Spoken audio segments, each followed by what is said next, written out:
Comment j'ai eu l'idée de ce sujet-là? Tout simplement, j'étais un jour dans un taxi à Bagdad et le taxi et une femme qui était à l'avant de la voiture discutaient de l'existence d'un monstre qui hantait les civils dans ce plus grand cimetière au monde, qui est le Wadi al-Salam, présent dans la ville sainte de Najaf.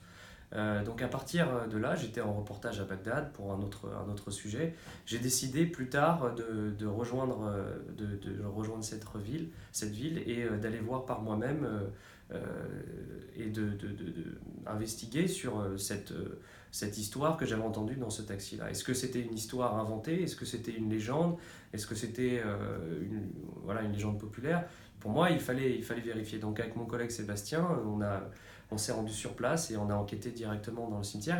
Il n'a pas été très difficile de rencontrer des gens très rapidement qui nous ont témoigné de la présence de ce monstre parce que ces gens-là étaient des victimes de cette entité spirituelle, de cette entité qui existe soit dans leur esprit, soit qui existe physiquement. En tout cas, nous, on n'a pas souhaité juger en fait de cela, de l'existence de ce monstre. On a souhaité davantage donner la parole à ces gens qui ont souffert de ce monstre-là, de sa présence dans le cimetière.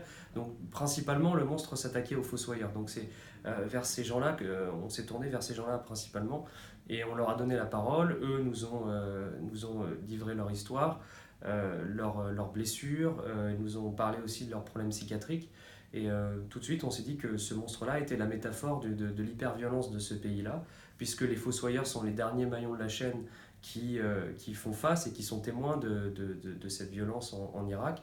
C'est eux qui enterrent les corps des civils qui meurent après les attentats, c'est eux qui enterrent les corps de combattants qui meurent en martyrs, donc c'est eux qui sont les derniers témoins de cette hyperviolence en Irak.